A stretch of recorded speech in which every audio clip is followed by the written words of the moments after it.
Hey, what's up, good people? It's Jay Ray, the co-host of Q Points, and I wanted to come to you because there are two really important ways that you can support our show. One is by subscribing to it wherever you listen to or watch your podcasts. Q Points is pretty much everywhere. The other thing that you can do is you can visit us on Apple Podcasts, on Spotify, and on Podchaser, and you can leave us a star rating. Please rate us 5 stars because you know you love Q Points. And on Apple Podcasts and on Podchaser, you can actually leave us a written review. It's not required, but it really does help to spread the word about the show, and it helps people to discover it as they're looking for new podcasts to listen to. We're always appreciative of you supporting Q Points. We thank you so much for all that you've done for us so far, and enjoy the show. Hey everyone, it's Jay Ray. Podcasting is not just a passion for me and DJ Sir Daniel. It's a way for us to educate and inspire. There are a number of podcasts doing that for children, and one of them is What's Poppin' Penny, a podcast created and written by Tony Kennedy and voted 2023's best podcast for children 3 and up and families by Common Sense Media. Penny is a preschooler who discovers that an ancestral poem holds the key to unlocking the magical secrets of a teddy bear passed down from her grandpa, which is filled with her family's history. Tune in to the upcoming 2024 Juneteenth What's Poppin' Penny special. The show will feature guest star Miss Betty Reed Soskin. Miss Betty was a well-known songwriter in the civil rights movement. She became the oldest national park ranger at the age of 85, and among her many honors and awards, President Barack Obama presented her with a presidential commemorative coin at the National Christmas Tree Lighting Ceremony in 2015. Subscribe to What's Poppin' Penny wherever you listen to your podcasts, and be sure to share the show with young people. They will be sure to have a good time. Peace.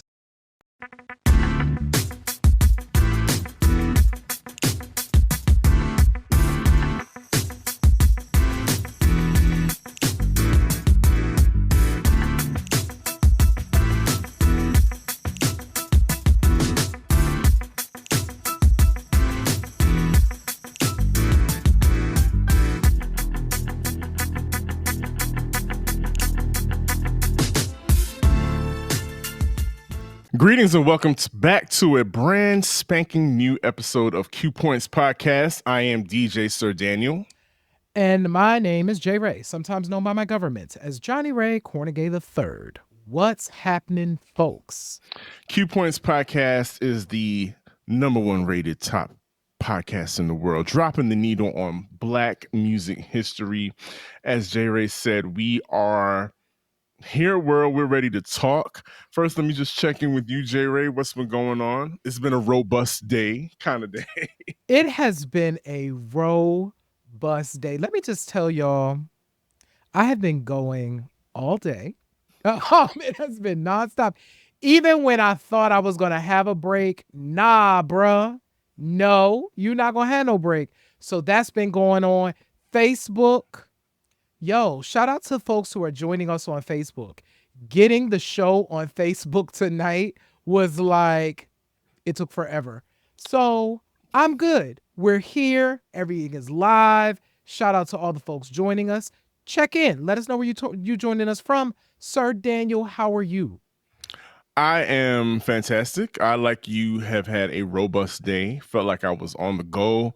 And, you know, sometimes, like you were saying, you're doing the absolute most and doing your best, and for some people it's just not enough sometimes, and you know what, it'll probably never be enough for certain people. So what do? We keep on trucking, and I was just happy because I knew that later on I was going to be here with you, Jay Ray, and all our viewers and listeners, recording this new episode of Q Points Podcast, which is very near and dear to our heart, because we were all at one point children. Yeah, we were. And at one point have had to participate in those Easter Sunday programs and Christmas plays, and got our, that's where we got our first little taste of what being on the stage was like. Yes. So we're going to talk about, there's some people who got that, but they took it to another level. Yes. And we're going to talk a little bit more about the kids music renaissance, as it were. But J Ray, before we do any of that, there's a new slow drag coming up in like a week or so, right? We love So slow drag. we love slow drag and we love slow jams. We love it so much that it is become our war cry for the year 2024 and beyond. So tell the people a little bit more about Slow Jams Can Heal Us. Absolutely. So for those of you that don't know, this year Q Points launched our Slow Jams Can Heal Us campaign. We came out the box Valentine's Day with a conversation with Whitney Jones of Slow Drag. So make sure if you are in and around the Atlanta area, be sure to be following slowdrag.co because Whitney is amazing. She has a lot of dope events that is centering intimacy, slow jams, Black folks, blue lights in the basement, all the things, right? So get into it. But in addition to the show about slow jams, we have merch. So you can shop our store and buy some Slow Jams Can Heal Us merch. Check it. It's Pride Month. Q Points got you.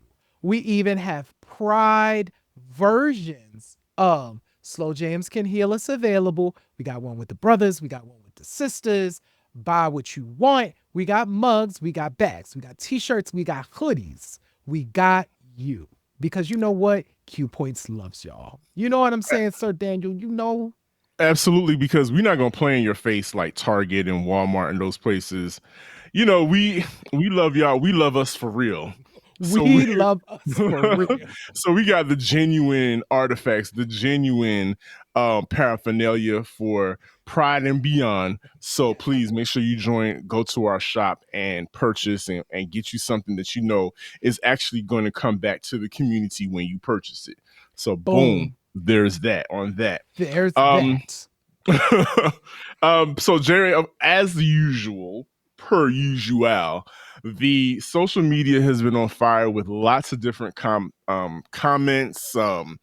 Stuff has been going on everywhere, but I think one of the moments that has really captivated the hearts and minds of viewers and listeners. Shout out to Mark McPherson. Just got back from Detroit. He's chilling at home my second in home. Columbus, Ohio. Thank you for always joining us. Mark is always there, and we appreciate you and love you. Thank you so much. Be like Mark. Yes. Be like Mark. Be faithful to Q Points because we're faithful to you. Even in just getting ready for this show, it just brought up that question that I think we're all asking after watching the Nickelodeon thing of should kids even be allowed to be in this industry? Because when you look back, even just thinking about that New Edition documentary, it's like, oh my God, these kids were being put in such adult situations.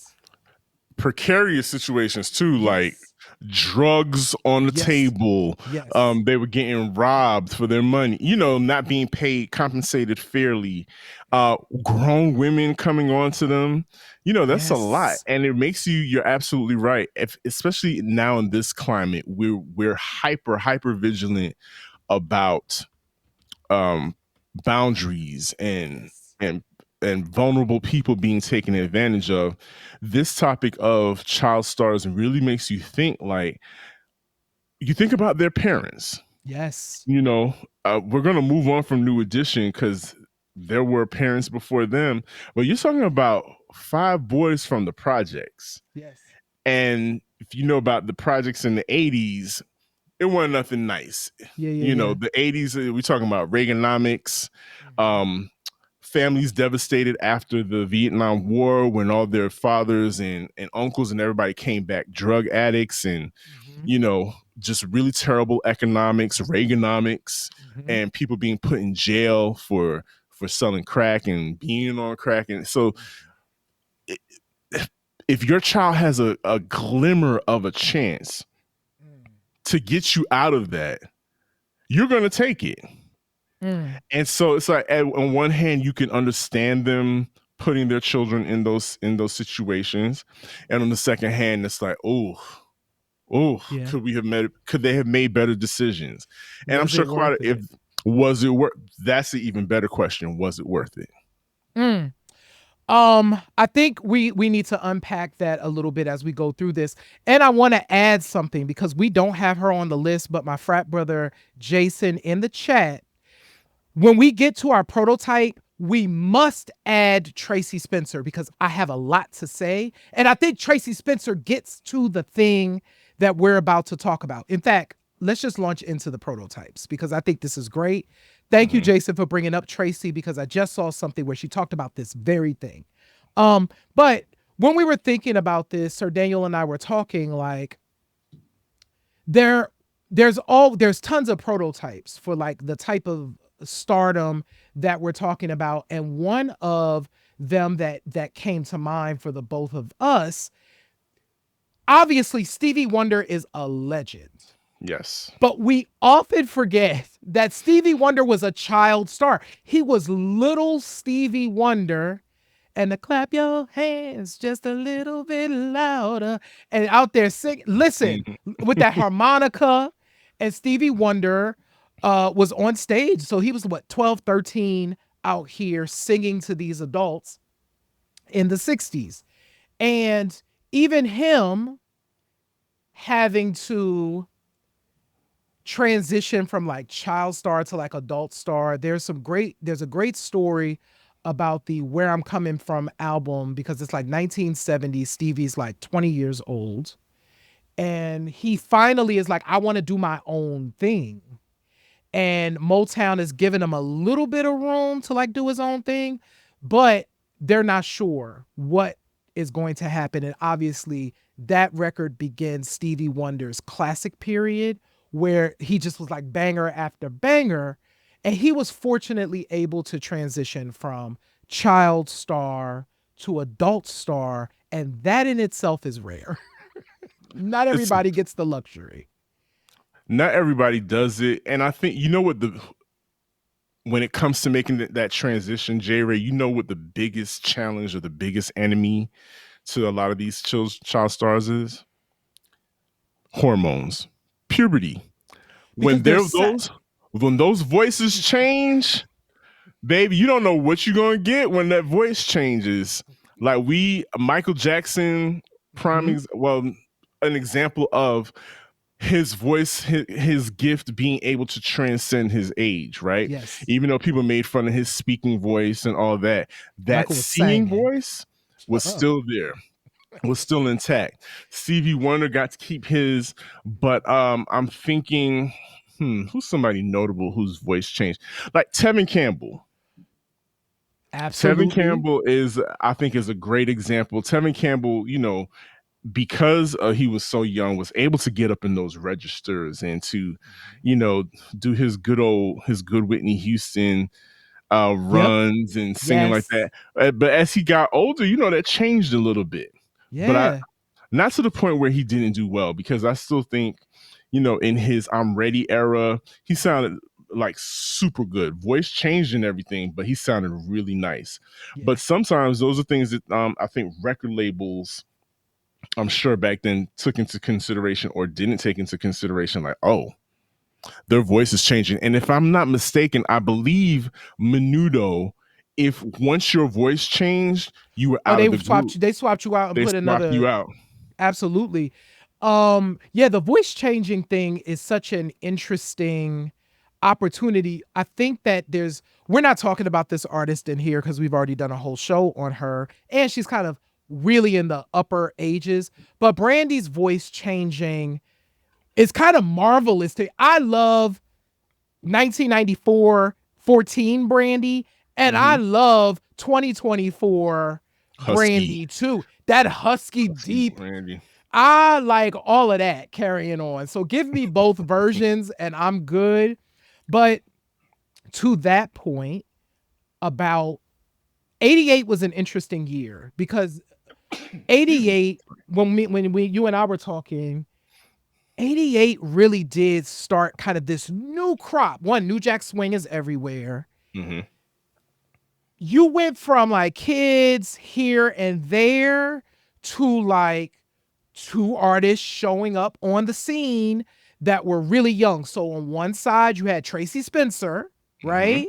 And on the other side, you had the boys, right? Both came out, debut albums, 88. Symptoms of True Love. You know, Tracie on that side and then Dial My Heart. The boys on the other side. You know what I mean? These kids making these bops. These kids was out here making bops in 88. You know what? The boys bring back a specific memory for me. So remember, I told you all about a Iesha that I went to school with. Well, there's another. Oh, you have a couple Keishas. There's quite a few Keishas in my class back in Hanson Place. Iesha Drake.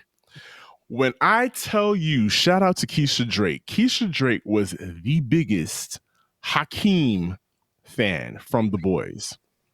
So, to the point that we both would buy, take our allowances and buy Word Up magazine, all the kiddie magazines, right? Word Up, Right On, Black Beat, all of that, Rap City, everything. We purchased those. It was to the point where if I was looking through my magazine, I would let them go through my magazine. If there was a poster of the boys, She wanted that. It was up. It was like, boom. So, all right, so what are we going to do here? She and I would actually swap posters. Like if there was a poster of Salt-N-Pepa or Sweet Tea, somebody else that I wanted, we would swap posters. But if there was a Hakeem poster or a boys poster, what's up? Run that poster. Come on, let me get that. You know what's up. It's like Garbage Pail Kids when you was a kid. It was, yes, indeed. It was a serious thing. And those boys, another memory unlocked, Jerry. The very first time that the boys performed on Showtime at the Apollo, everybody knows the world famous Showtime at the Apollo. Everybody knows they turned it out. They turned it out, but everybody knows about Miss Eva.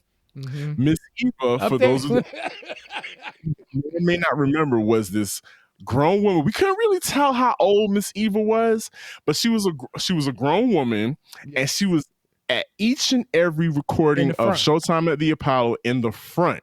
Yeah. Now she is most known for showing her appreciation to the male performers by standing in front of them and gyrating, and she has been also known to touch them, like reach out and touch. She's gotten very close. She's very close to the danger zones, to that square area. Y'all know what I'm talking about, the crotch watch area, where she would put her hands dangerously close around there, because this was in the body roll gyrating era. So everybody was gyrating in front of Miss Eva, and she was out there to get her feels on television. J-Ray, I was so concerned at my early age, that when the boys got on there, I was like, is Miss Eva gonna try and feel on the boys? Is she gonna try and touch on them? And I was sitting there like with secondhand embarrassment, like, oh, please no, she's not gonna do this. And I'm only 12 and 13 years old, so I can only imagine what other people were thinking or feeling. Yo, Miss Eva was the truth. And you know what? Shout out, interesting, the boys tidbit. Mm-hmm. Kipper Jones, friend of this show, singer-songwriter, our friend.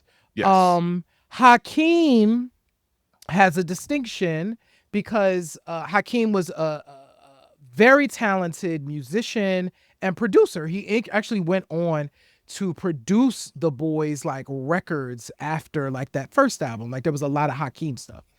But anyway, outside of that group, Hakeem's first production was on Kipper's debut album, which was really, really dope. So I think it was Ordinary Story Part 2, Cut Me No Slack. If you go check it out, you can stream it. You will hear Hakeem at the beginning of this song talking on this track, and he actually produced the song. So that's like his first production, which is really dope. Shout out to Hakeem for sure. Yeah, he did. Man. I think he did like a couple Shanice rap remixes as well for the song from the Meteor Man, For You. I love that. I believe he did a remix on that. I'll have to look. I have the 12-inch around here somewhere, but I'm sure he did. Yeah. But yeah, you're absolutely right about the boys, and bringing up Tracie Spencer also brought up another point. We were talking about for young men, their voices changing can make or break their career. But for young women, for girls transitioning into women, wow, a lot of factors come into play. Weight gain, Yeah. developing breasts and Mm-hmm. hips, Mm-hmm. and and now what do you do with all of this newfound male attention? Yes. Like, Yes. how do you, I'm sure labels are like, how do we work around this? What are we going to do? Do we taper down? I want to say there was a story of somebody being taped down, if I'm not That mistaken. is like, that's so crazy, but it was the 80s and the 90s, so I'm not Mm-hmm. surprised. Well, I think, oh, you might be talking about Judy Garland. There's a Judy Garland story, I think, of when they did that with her. Who? I'm thinking about, I'm probably thinking, no, I'm thinking about The Facts of Life. They did this with the They did actresses they as did well. they did this with the actresses. So I do Kim think Fields, Kim for sure. Fields had this happen as well. You're right. Tracie Spencer is such an interesting case because she comes to us in 88 with her debut album. We get she's like 12. So she's like a Mm-hmm. kid, right? I like the boys, although the boys were interesting because they were like brothers. There was like the one real older brother, but then it was like kids. Yes. Tracie was 12 years old, just kind of out front. She had done the Star Search circuit. She had been kind of around for a couple of years. She tells this interesting story because Tracie, those first two records, especially the second record, the Make a Difference record, has Tender Kisses and Love Me, like these R&B classics on that second album. Then Tracie disappears for like 9 years, right? Until she shows back up and does the record in like 99. It's about you. It's all about you, not about me, was on that joint. She had the one hit. And here's what she talked about, going back to our initial part of the conversation. Mm-hmm. She talked about the fact that, well, by the time she did her third album, she's like mid to late 20s. Early on, her dad and her brothers would be with her all the time. She was never alone because her dad and her brothers were with her.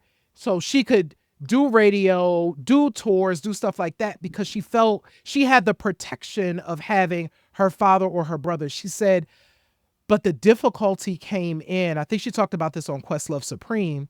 The difficulty came in by that third album. She was like, I was grown. Her dad was sick. Her brothers had families now. She's now having to do this by herself. And now people start to try and take advantage of her because she's out there as a young woman by herself in this industry.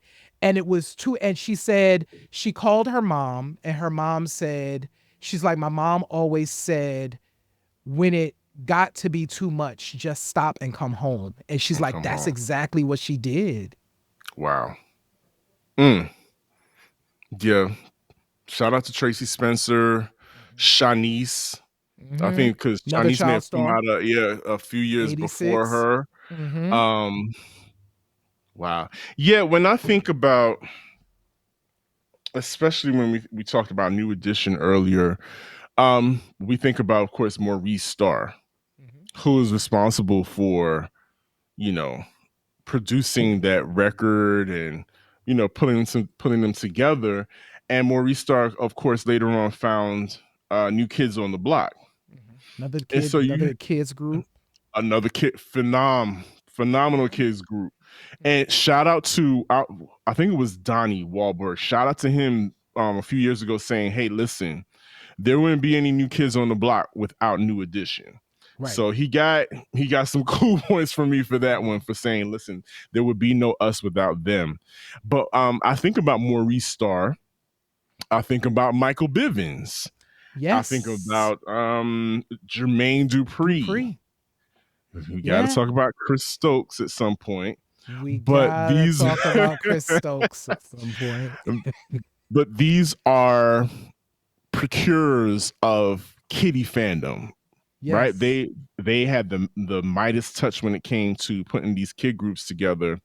And shout out to Michael Bivins coming from a kid group And what does he do? One of his first discoveries. Wait, were they first? I think so. I think, yeah, they were the first. One of the first discoveries from, I guess, the Biv 10 camp The Biv 10 was camp, yep. another Bad Creation. Yeah, man. Which was a landmark group for Atlanta in and of itself. And then on top of that, they were all elementary aged kids in this group singing about Iesha.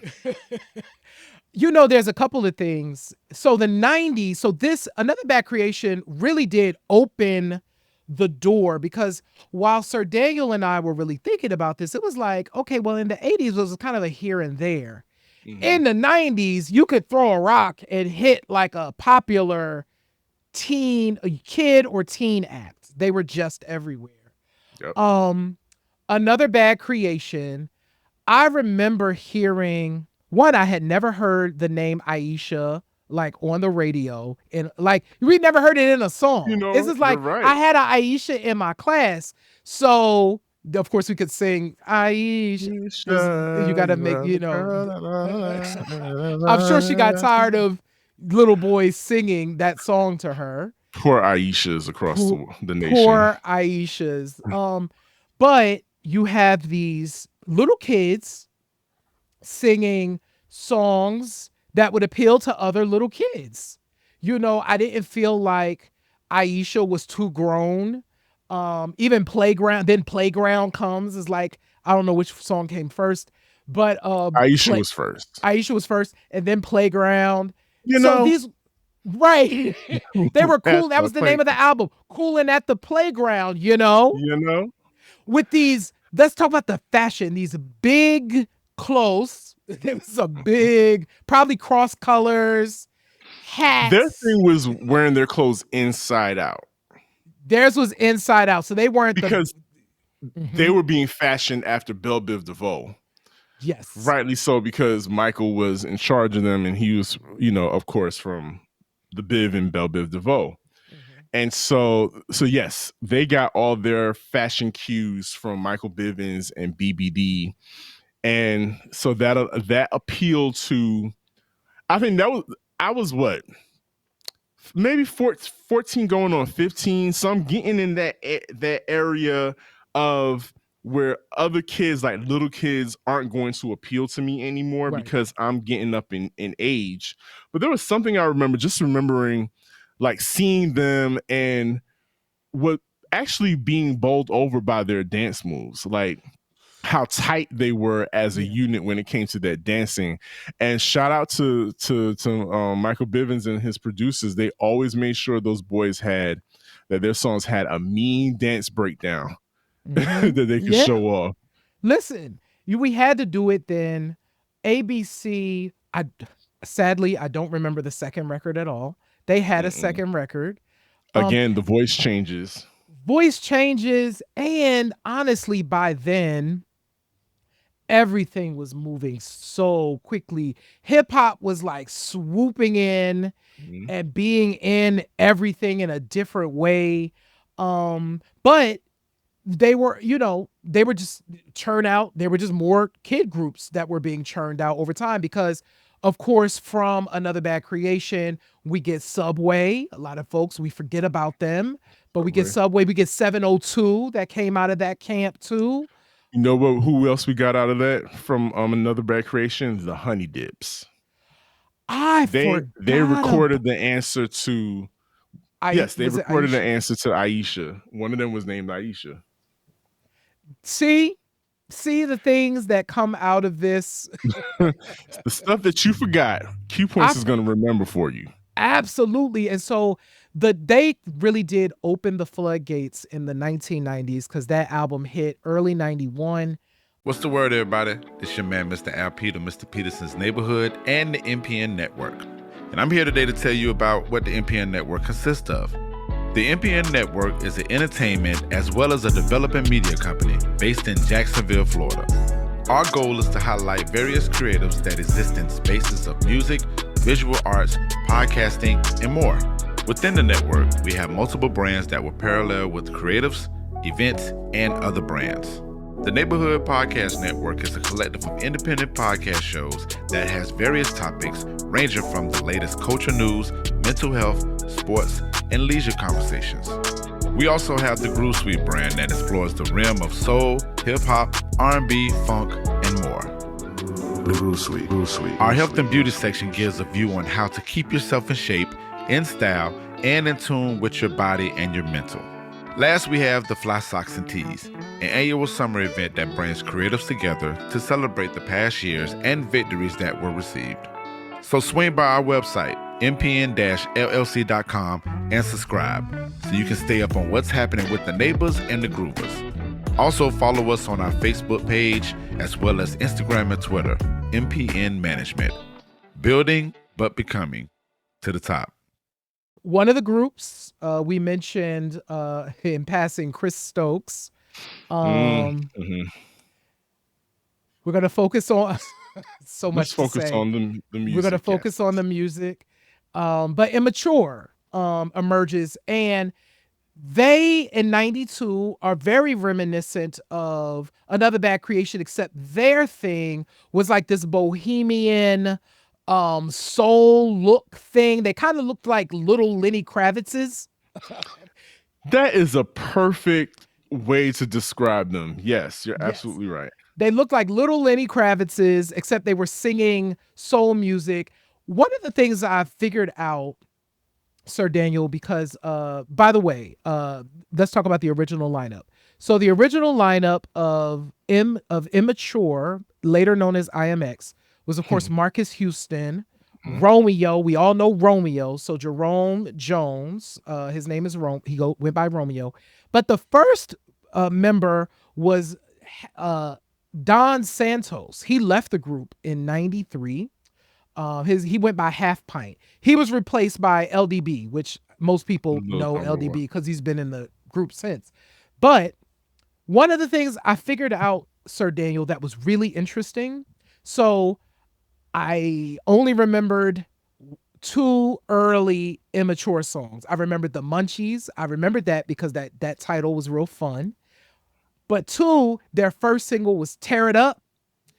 Tear It Up, y'all go listen to this, has the exact same song structure as Ain't Too Proud to Beg by TLC. It's a very I'm going to have to go back and listen to that. Go listen to that, because I was like, listening to Tear It Up, I was like, this is basically the same production, which of course came out that same year. So that's very interesting how that production, I was looking to see if there was any overlap in producers, but it doesn't look like there was. But Immature, I remember my memory of them was seeing their music videos. I remember it being attached to Bebe's Kids. Shout out to that movie. And Tear It Up was, I think, on the Bebe's Kids soundtrack. And I remember the music video, and they just seemed so tiny, like, because they were kids. And then the oversized clothes didn't help. And the oversized clothes did not help. It made them look like miniature people. But I remember them showing up. I wasn't like a huge fan because I don't know what it was about Immature. I didn't have this feeling with Another Bad Creation, but maybe it's because it was a year prior.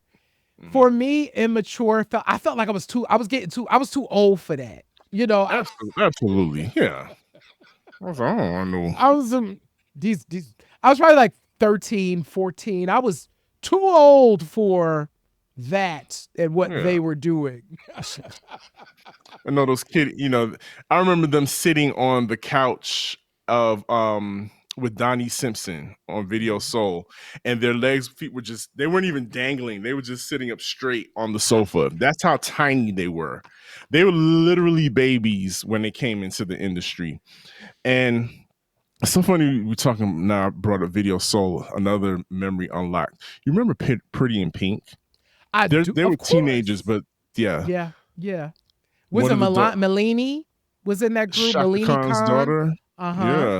Yeah. You actually made. They were definitely on Video Soul. I remember the Video Soul. Listen, BET played the heck out of some Pretty in Pink.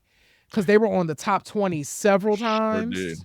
And they only had the one single that I think was a hit. Yep. But I thought they could have gone further. But here's the interesting thing. And I think this is a good piece to talk about this. I think there was something about the culture in the early 90s, so between like 90 and 95, that allowed for these kids to kind of have these big splashes, but many of them just couldn't transition beyond it, right? Right. So there was an appetite for it, but it was like, as audiences, we kind of chewed them up and spit them out, or the industry themselves, like the kids at that point just got chewed up and spit out. And so before we knew it, they had a hit song and the album barely charted, and then we never heard from them again. That's a fact. I think what we saw a lot of was kid acts were attached to some type of gimmick. And once the gimmick ran out and was over with, then it was like, oh, now you want to really be taken seriously as a musician? Okay, kid, get out of here, Get and imagine being in hip hop, being a rap group, and coming out like gangbusters. Yes. Gangbusters, and then right as you're coming out, hip hop is maturing or growing up into its like teenager phase and troubled teenager phase, and leaning into the gangster rap era. And of course, we can't not talk about Kris Kross. They were huge. Another groundbreaking act for the city of Atlanta. Yes. Another bad creator. And what was so funny was I didn't even realize it. They were both from Atlanta, and Kris Kross came out dissing Another Bad Creation. Yep.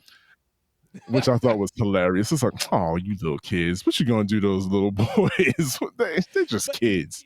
To that point around the gimmick, although I do think of all these groups, I actually think Kris Kross could have gone further. And I did watch some of this, and we could talk about it. But they had the gimmick. They wore the clothes, so they wore the clothes backwards, right? Because Inside Out is wiggity, wiggity, wiggity, whack.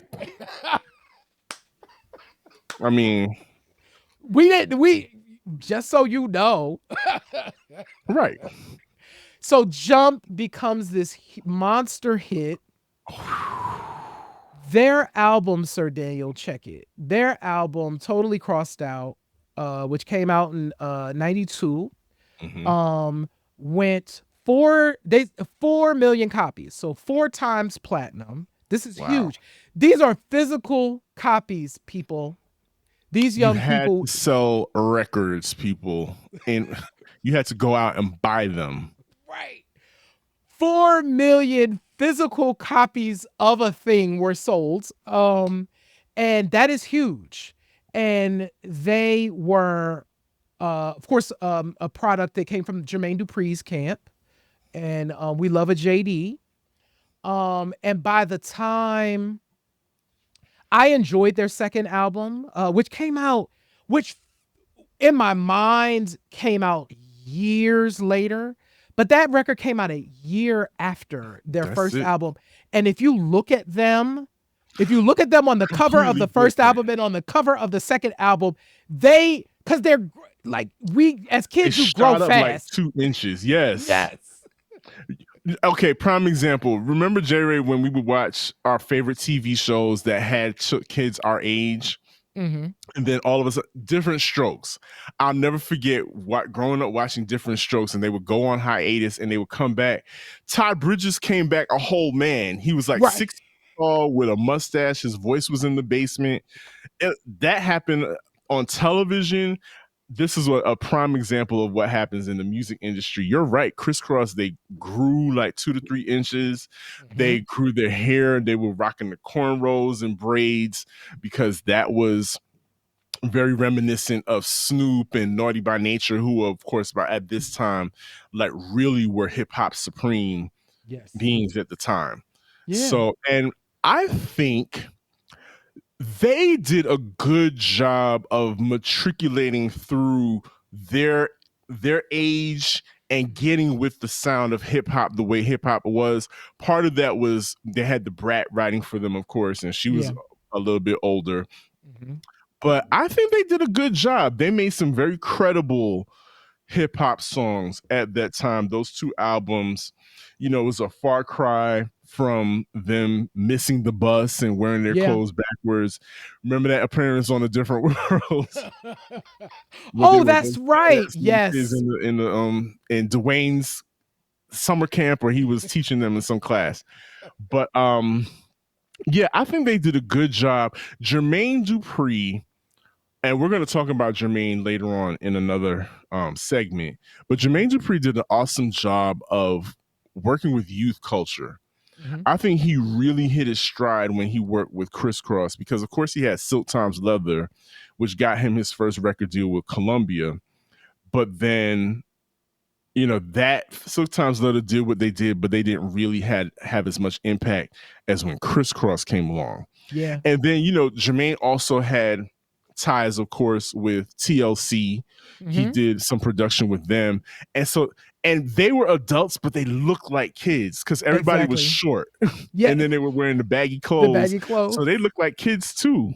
So they capitalized on kid nature and kid culture and whatnot. So shout out to Jermaine and rest in peace to Chris. Chris. So it was Chris Smith who's alive, and it's Chris Kelly.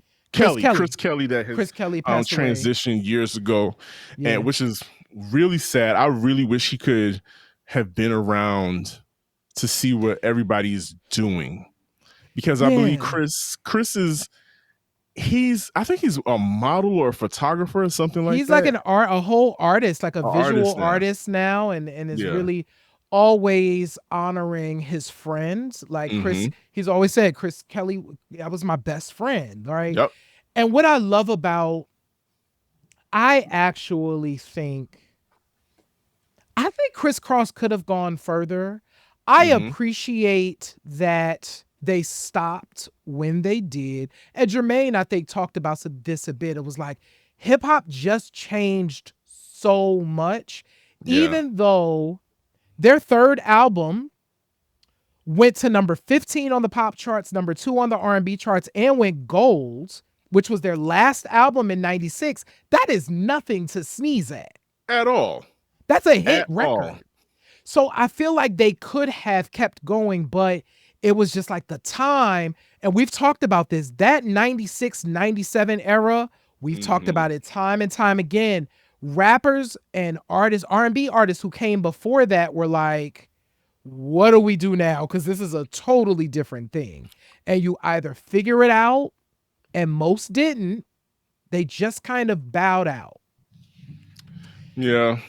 And, some people came along and went, made their money, got their hits, and dipped. We had who's people, a few? Yeah, who else we got? Because there was so many. We just have a long list. So remember the youngsters out of Philly? I do remember they the were youngsters, pretty of Illegal, course. Illegal, also out of Philly. Left Eye found them. What? Chia Lee, A+, Shaheem, A+. Okay. Quindon, Chris Stokes again. Who rest in peace to Quindon. Real quick, Shaheem, I went back, y'all, and as I was getting ready for this, I played that first Shaheem record. Came out in 94. He was like 14. I still really like this album. It is a quintessential 1994 hip-hop album out of New York. It sounds like what hip-hop sounded like in 1994. I'm sure there was a Keep It On The Real song. I'm sure. Was there an On The Real song? Let me see. Is there a... Right. I'm sure. I'm looking here. Or because he everybody at was on the least said reel. it. Right. But On and On is still a joint, so y'all should go play On and On by Shaheem. I thought Shaheem had it. Like, I really did think he could have gone further. But I will tell you what's crazy about this record. And if this was my child, I would say, oh, hell nah. He was cussing like all over this album as like a 14-year-old. Yeah. And no. Because I remember Illegal was doing that too. I remember The that being same a thing. selling point. Everybody was rough, rugged, and raw back then. Yep. And wearing their laced up Timbs and beefing with each other. And but funny enough about the cursing, remember Shantae was 14 when that record came out, and they had to bleep her a couple times too. So that's always kind of been a thing in hip hop. You know, you kind of gave the kids some leeway with that. Can't forget Sammy. Sammy started out as a Yep. youngster. Lil Bow Wow is Lil an Bow Wow. anomaly that Yep. we're talking about the 90s, but of course we can't not talk about child stars without talking about Bow Wow. For all intents and purposes, Bow Wow took what Jermaine was able to do with Kris Kross and the Brat and like take it to another level. He did. He did that. He did that. We make a lot of fun with him. We have a lot of fun with him recent years because, he's an adult trying to find his way in the world, and he makes some corny choices from time to time. But there's nothing that could take away from Bow Wow's greatness during his reign in hip hop. So shout out to Bow Wow. But also want to, since we're still in the dog family, I want to give a shout out to the puppies. Hey, little mama, why you dress so funky? It's so funky. Why so sad? Now, clearly, that's a regional hit. If you from Florida, you know about the puppies. We know the funky Y2C up north too. Okay, we heard the funky okay. Y2C. And the seminal and very serious Your Mama's on Crack Rock. Cannot forget that. But I want to shout out the puppies because they, for all intents and purposes, they really hit a mark, hit their mark in the market at such a young age. And being from Florida, because nobody was really checking for Florida except for 2 Live Crew, which I want to say rest in peace to Brother Marquise, who just passed away. Yes. From 2 Live Crew. It's wow. Him and Tommy Wong, they're together again. Yeah. There's only Luke and Mixmaster Mike left from that crew. But yeah, but the puppies, I had to shout out the puppies. The puppies did their thing, and it's a song that we remember fondly. And of course, let's give another shout out since Rico Wade just passed away. We got to give a shout out to Mr. Mr. was, I know I've told that story about the grandmom coming. I told it on our live. So actually the people on Q Points haven't heard that story. But yeah, there was a woman who came into Borders one day. I was working in the store, and she was like, my grandson was in a group and I want to see if I could get the album. And of course I have all the questions. I'm like, oh, okay, well, tell me a bit about the group, the cover. Do you know a song? I don't remember what triggered me to start like singing Blackberry Molasses. I'm sure she said something, but it was right. And one of her grandsons was in Mista, and I was able to order. I was like, we don't have it in the store, but I can special order them for you. And I special ordered her like 2 or 3 copies of Mista's debut, Mista's only album, which is a classic. If y'all have not heard that album, go listen to Mista's record. You can stream it. But shout out to the Dungeon family. Shout out to Organized Noise, and rest in peace to Rico Wade. Well, J. Ray, let's let the people know we've held on to them long enough. We appreciate you all for checking us out. Please stay connected to Q Points. Thank you so much for tuning in and always supporting us. We really appreciate y'all. If you are hearing our voices, if you are seeing our faces, you are doing the most important thing that you can do, and that's listening and watching. Please subscribe wherever you are. Just, hit a little thing wherever you are. And share the show with your friends, family, colleagues. If you love Q Points, chances are they will love Q Points too. That's the way it go. Visit our website, qpoints.com. You can sign up for our newsletter. You can read Q Points Mag. You can do all the things over there. You can listen to all the shows. You can search things, see what you want to see. And last but not least, as we talked about at the top of the show, Slow Jams Can Heal Us and other merch is available in our store at store.qpoints.com. And we appreciate y'all. We absolutely do. And what do I always say, J. Ray? In this life, you have a choice. You can either pick up the needle or you can let the record play. I am your candy boy, DJ Sir Daniel. And I'm J. Ray, y'all. And this is Q Points Podcast, dropping the needle on Black music history. We'll see you on the next go round. Peace. Peace. And for those of you that want to come on over, we're about to go on over on the IG and have a little bit of a key. Come and hang out. We ain't going to be over there too long, but come and hang out over on the IG. We're going to have a key. All right, y'all. Peace.